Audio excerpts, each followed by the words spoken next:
if we could linger on some of these world-defining ideas, religious freedom it's just surprising and incredible that Genghis Khan was able to enforce, inspire the value of religious freedom throughout all of these disparate lands for whom religion was a very powerful force.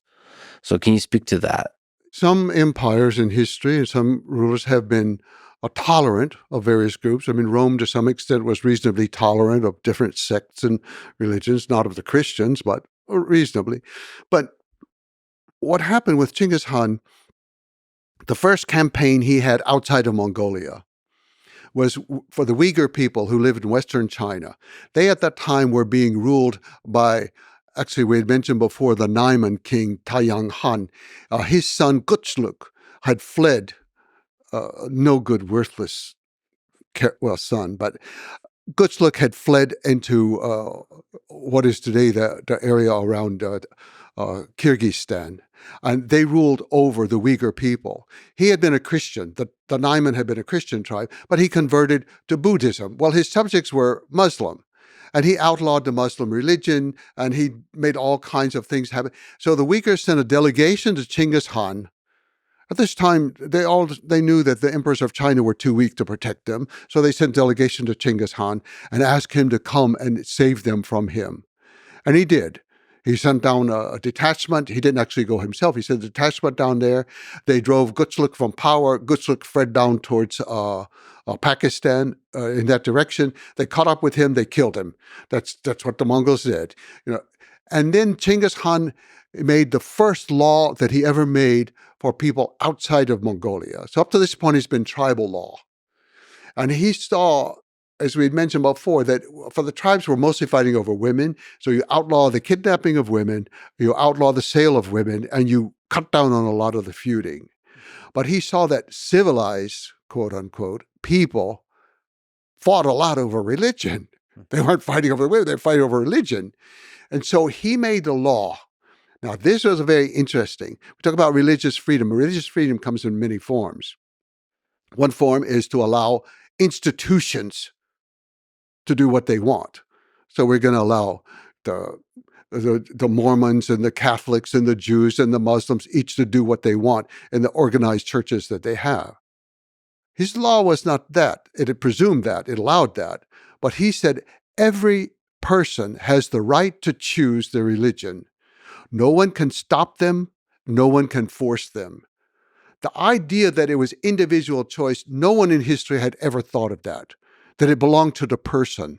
I mean, that's a really, really powerful statement. Yes. That alone, I mean, that's why you talk about Thomas Jefferson being Yes. deeply inspired by Genghis Khan. I mean, that religious freedom, yes, of the individual, but it's like such a powerful illustration, manifestation of just individual freedom, period.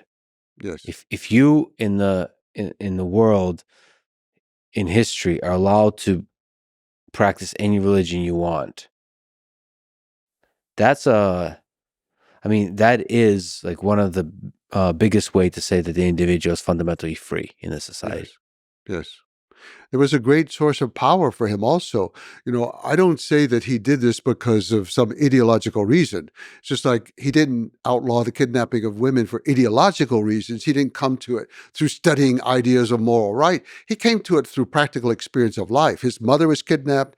His wife was kidnapped. He knew that that was a crime against every ethics that you can think of and every form of morality. That's why he did it. Not for ideological reasons, but practical reasons. It hurt people. It hurt people. It was the same with religion. He gave this right to everybody because it was going to be their own personal right to keep them from being hurt. And then that gave him tremendous support from minorities of many types. And so they flocked to him. Minorities. After that, this was a minority effort of the Muslim Uyghurs to come to him. Many people flocked to him for the same reason, for that kind of religious freedom. So that religious freedom and also the other things you mentioned, they create a stable society, and that allows him with a small army to administer a large empire. And also, I will say on a more more practical, political sort of way of thinking, he recognized the power of having a balance of power of like Shiite and Sunni, that both are going to be allowed equal rights. One is not dominant over the other. And Christians and Jews. They all have, well, that keeps the society from fragmenting against him or uniting against him. And it's a kind of fragmentation that he's taken advantage of. I don't think that was his main reason, but I do think he was quite aware of that you give every religion the right. And unfortunately, the only religion he didn't recognize as a religion was Confucianism. He said, what do they do? You know, the Taoists can do magic on the earth and they can give people magic formulas and to cure, or they have all this kind of stuff going on. Well, what do the Confucianists do? So still the people could be Confucianists. That was okay. But he didn't expend all the tax-free rights. See, that was another thing. He dropped all taxes on religious institutions, all types.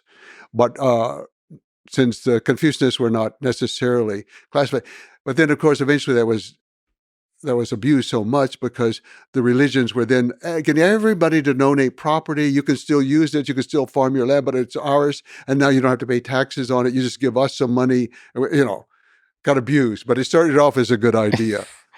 And genuinely, as I understand, maybe you can correct me. Of course, there's the practical aspect of those policies, but he himself was just curious about the different religions as well, as I understand. So he never chose any religion except the one from which he came. I guess. I mean, can you describe what he believed spiritually himself? It's interesting, we said after the death of Shirimun, his grandson, in Bamiyan, and the slaughter that followed that, he went through a new phase in which he summoned religious scholars of all sorts. Famous Cheng Chang from China, whom I despise. But anyway, he came with all of his magic formulas for things. And then a bunch of various Muslim leaders came. So Genghis Khan was exploring all these different religions.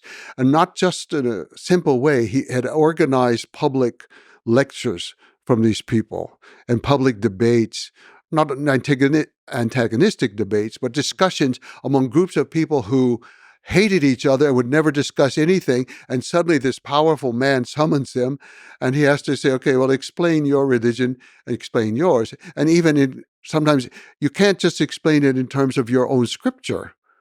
What do you say to the people who believe it? So he was exploring, but no, he never changed at all. He was an animist, we would say. That's about the only term we know to use. Early in life, he worshipped that mountain where he took refuge several times, Burhan Khaldun. Burhan Khaldun was the great refuge of his life. He would go to the top, he would pray, he would take off his hat, he would take off his belt, he would stand there before the sky and pray.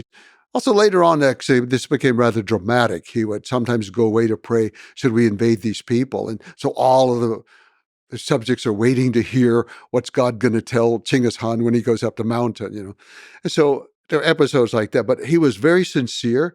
But I think what happened, the Mongols have so many spirits in the water, the mountains, everything around them, and you have to know them personally and pray to them and know what they like and don't like. And should you sing to them or should you offer some milk products or what do? You have to know them. Well, you get away from Mongolia, and this was a problem in China. They didn't know the spirits.